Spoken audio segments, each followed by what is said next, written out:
Bien, entonces comencemos. Hoy vamos a hablar de vectores. Antes de entrar de lleno en vectores, debemos conocer que en física trabajamos con dos tipos de cantidades. Lo que son las cantidades escalares, que son prácticamente las cantidades comunes utilizadas por todo el mundo, ¿verdad? O sea, comúnmente, donde tenemos un número y una unidad. Entonces las cantidades escalares son aquellas cantidades que están formadas por un número y por una unidad. No podemos decir que dar el número, por ejemplo, estamos hablando de una cantidad. Porque si yo le digo a usted cuánto dinero tiene, usted no me va a decir 20, 10, 5, porque solo está hablándome de un número. Entonces ahí no podemos decir que esa sea una cantidad, ¿verdad? Sino que me va a decir el número y la unidad. Porque puede decirme, tengo 20 lempiras, tengo 20 dólares, tengo 20 euros, dependiendo, ¿verdad? Porque eh, pues hay diferentes monedas. Igual con las cantidades de masa, cuando nosotros preguntamos cuánta masa tiene, usted no me puede decir solamente 5. ¿5 qué? 5 kilogramos, 5 miligramos, 5 toneladas. Entonces, tiene que acompañarlo con una unidad. 35 metros, 70 galones. Todas estas son cantidades escalares, no lo olviden. Luego tenemos las cantidades vectoriales. ¿Cuál es la diferencia de estas cantidades vectoriales? Bueno, que están formadas por el número o la magnitud de la cantidad, la unidad, tal como están las escalares, pero además de eso tiene una dirección.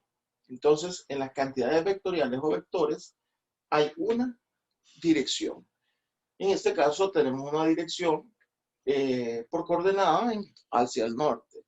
En el caso de la cantidad aquí ejemplificada, 50 newtons, es una unidad de fuerza, el newton, 40 grados. Entonces aquí tendríamos la dirección en forma angular, ¿sí? Por lo tanto, los componentes de un vector o de una cantidad vectorial es el módulo. El módulo es lo que representa prácticamente la magnitud del vector. Si yo estuviese graficando este vector, entonces 50 newtons sería el módulo, ¿sí? El módulo o magnitud. ¿Ok? Luego tenemos la dirección. La dirección está dada por el ángulo o ya sea por una coordenada, ¿sí? Esta es la dirección. Dirección del vector. Y luego el sentido es representado por esta punta de flecha que me indica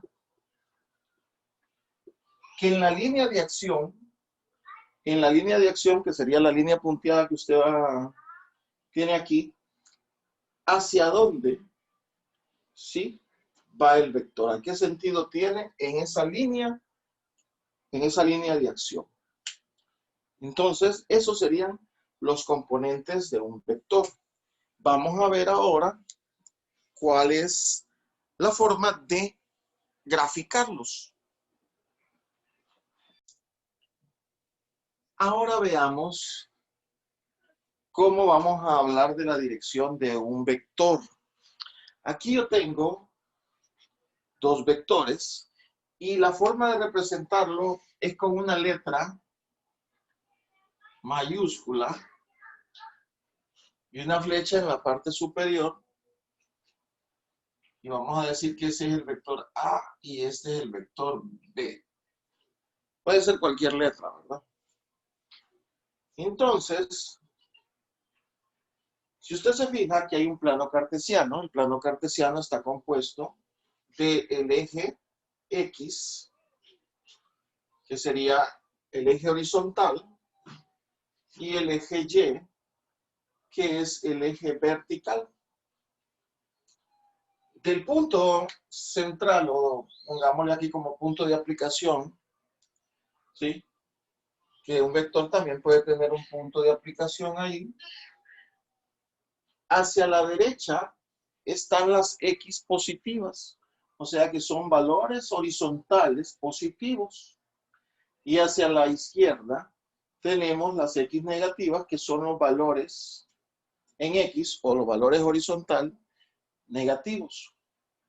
Hacia arriba, en la línea vertical, desde el punto de aplicación hacia arriba, tenemos Y positivo, o sea que son los valores verticales positivos, y hacia abajo los valores negativos. ¿Sí? Entonces, vamos a ver aquí. Tenemos un vector A cuya dirección es a 30 grados. Y tenemos también el vector B, cuya dirección es a 120 grados.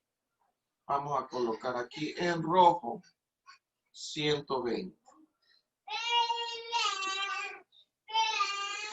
Cada vector lo podemos hacer preferiblemente en planos separados, porque es más fácil para no confundir las cuestiones de la dirección.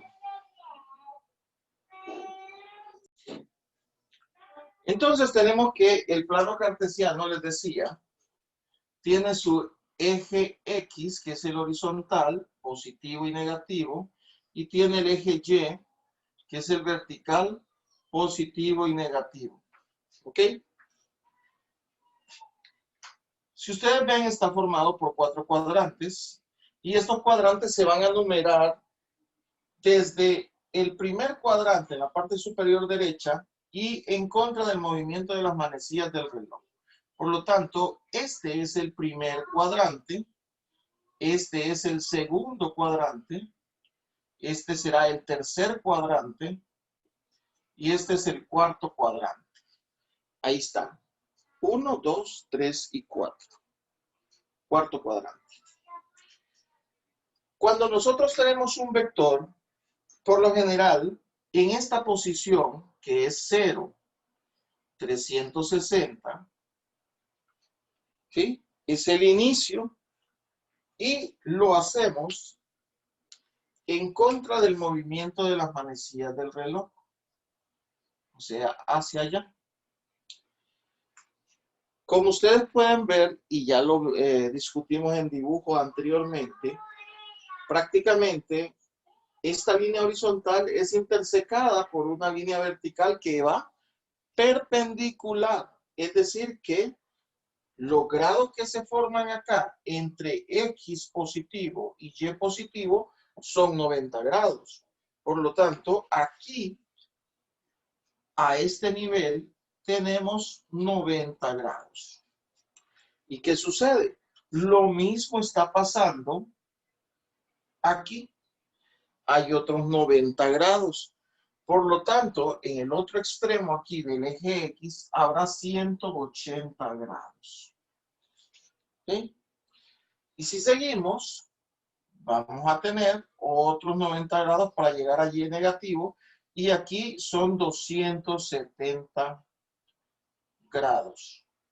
Y por último, los otros 90 grados aquí, desde 270, para llegar a 360. ¿Sí? ¿Y qué tenemos aquí? Pues una circunferencia. ¿Sí? Y esa tiene 360 grados, como ya ustedes lo deben saber. Eso es lo importante de el plano, conocer en esta situación cómo está la cuestión de los ángulos, la dirección. Ahora bien, resulta que cuando nosotros tenemos un vector, aquí, estos vectores que están sobre un cuadrante cualquiera que sea el cuadrante, van a tener dos componentes. Dos componentes. ¿Cuáles son esas componentes? Bueno, van a ser iguales a los ejes de coordenadas que tenemos aquí en el plano. Es decir, van a tener una componente X y una componente Y. ¿Por qué? Porque está en medio del cuadrante. Le vuelvo a repetir con el asunto de la caja y la cuerda. Nosotros amarramos la caja con una cuerda y la queremos jalar. Entonces yo estoy haciendo fuerza para jalarla en dos direcciones. Horizontalmente, para deslizarla a través del piso, pero también verticalmente, o sea, un poco hacia arriba. Porque al hacer esa fuerza hacia arriba, jalo hacia arriba la caja, pero también la jalo horizontalmente. Entonces va a tener dos componentes. La componente X, que la voy a hacer aquí, ¿sí? Y que le vamos a llamar AX, porque como es un vector A, y también tenemos la componente Y, que es lo que les decía, de jalarla un poquito hacia arriba, ¿sí? Porque está jalando hacia arriba y hacia adelante, o sea, horizontalmente. Entonces este va a ser AY. Por lo tanto, cuando nosotros tenemos un vector, que sería este, el módulo del vector sería la flecha azul y está representada por este vector. Significa que la suma de estas dos componentes me tiene que dar la totalidad de este. ¿Ok? Fíjese bien, la suma de esto me tiene que dar la totalidad de esto. Y por lo tanto, vamos a tener que buscar cuál es el valor de esta componente y cuál es el valor de esta componente a partir del valor que tenga este. Imaginemos que le damos un valor a este y este valor es de 10. Pongámosle que es de 10 newtons. 10 newtons. ¿Cómo encuentro yo el valor de AX? ¿Ok? ¿Cómo encuentro yo el valor de AX? Primero, observemos que cuando yo trazo estas líneas punteadas, ¿qué se formó? ¿Quién me ayuda ahí a decir que se formó? Se formó un triángulo. Un rectángulo. Correcto. Se formó un triángulo rectángulo. Excelente. Por lo tanto, aquí sabemos que hay 90 grados. Aquí están los 30. Por aquí hay 60. Entonces, con todo lo que nosotros ya conocemos del triángulo. Pero como este es el ángulo que me está dando como dirección, el de 30 grados, entonces, este lado AX que yo tengo aquí punteado, ¿qué lado representa? Si en el triángulo la línea azul, que vale 10 newtons, representa la hipotenusa, ¿correcto? Lo pueden ver, ¿verdad? Representa la hipotenusa. Entonces, ¿qué lado sería este? ¿Cómo se llamaría ese lado? Lado adyacente. Lado adyacente, es correcto.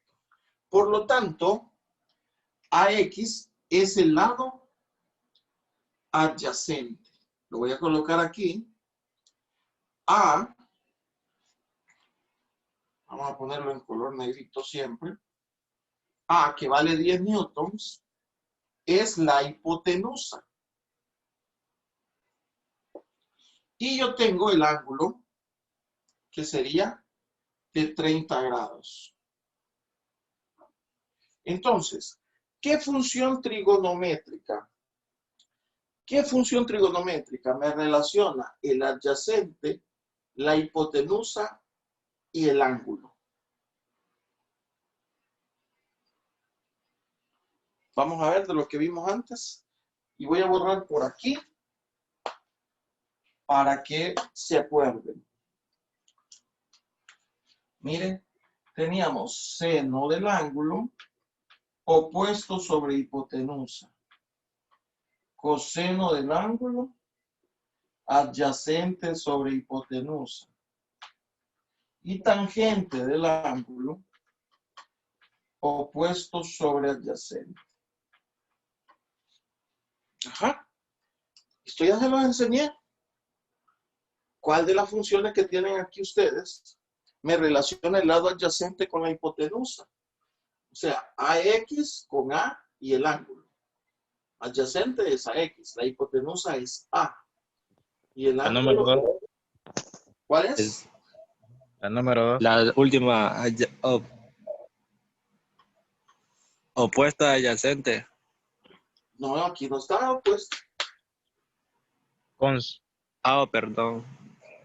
Tengo Sí, la AX. segunda. La hipotenusa segunda. al opuesto. Hipotenusa adyacente. Esta, Sí, la ¿verdad? segunda. Sí. La segunda. Por lo tanto, quiere decir que si yo tomara esta función trigonométrica, me quedaría coseno de 30, que es el ángulo, es igual al adyacente, que es AX, ¿sí? El adyacente es AX, y la 30. hipotenusa es A, que tiene valor de 10 newtons, ¿ok? Y yo, como yo quiero saber el valor de AX, entonces esto que está dividiendo pasaría a multiplicar y me quedaría 10 coseno de 30 es igual a AX. Por lo tanto, recuerden siempre, la componente X de un vector se encuentra multiplicando el vector con el coseno del ángulo. Ahí está. Por lo tanto, yo aquí voy a decir esto mismo. AX es igual a 10 newtons coseno de 30. Y el valor va a ser, entonces nos vamos a la calculadora. ¿Quién me ayuda con la calculadora?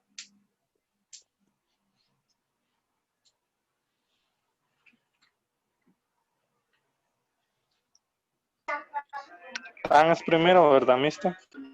¿Cómo dice? Tan es primero. No, 10 cos 30, sí. 10 cos 30.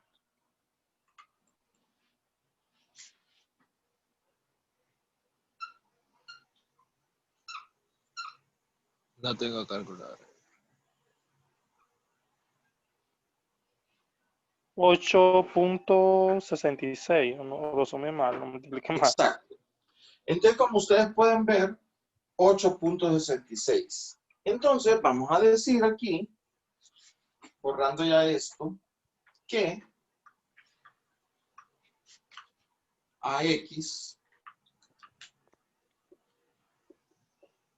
que se hace multiplicando el valor del vector con el coseno del ángulo, que sería 30, me va a resultar en 8.66. Y copiamos la unidad, que son los newtons. ¿Ok? Bien. Y voy a borrar esto también. Ahora fíjense. ¿Qué pasaría ahora que yo quiero encontrar el valor de Y? Y, ¿qué representa? ¿Qué lado representa aquí en ese triángulo? ¿Ah? Opuesta. Opuesto. Opuesto. El opuesto. Opuesto. Quiere decir, y lo voy a hacer acá, Seno. quiere decir que AY es el opuesto. No, es B. Sí, A, perdón, AY. Y A representa Newton la es el hipotenusa. lado hipotenusa. Sí, ok. Y el ángulo No 30. la escucho. Entonces, ¿qué función trigonométrica relaciona el opuesto y la hipotenusa con el ángulo? Seno. El seno. Es correcto.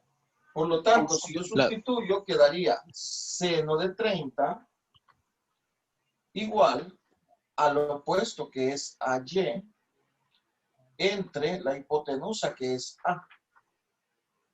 Y si yo quiero encontrar a Y, esto que está dividiendo pasa a multiplicar y me quedaría A seno de 30 igual a Y.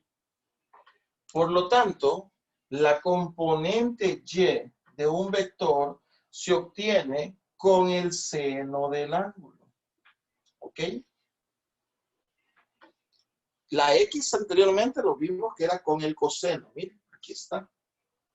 Con el coseno. Entonces, por cuestiones de espacio voy a ir borrando. Entonces, ya que descubrimos eso, siempre lo vamos a hacer así. Y me quedaría aquí que AY va a ser igual a A seno de 30. Sustituyo A que vale 10 newtons, seno de 30. Me diría que AY es igual a 10 seno de 30, 5 newtons. Entonces vean cómo aquí tenemos ya los valores de las componentes X y Y. Así se encuentran entonces los valores de las componentes X y Y de un vector. X siempre lo vamos a buscar con el coseno y Y siempre lo vamos a buscar con el seno. ¿Correcto? ¿Alguna pregunta?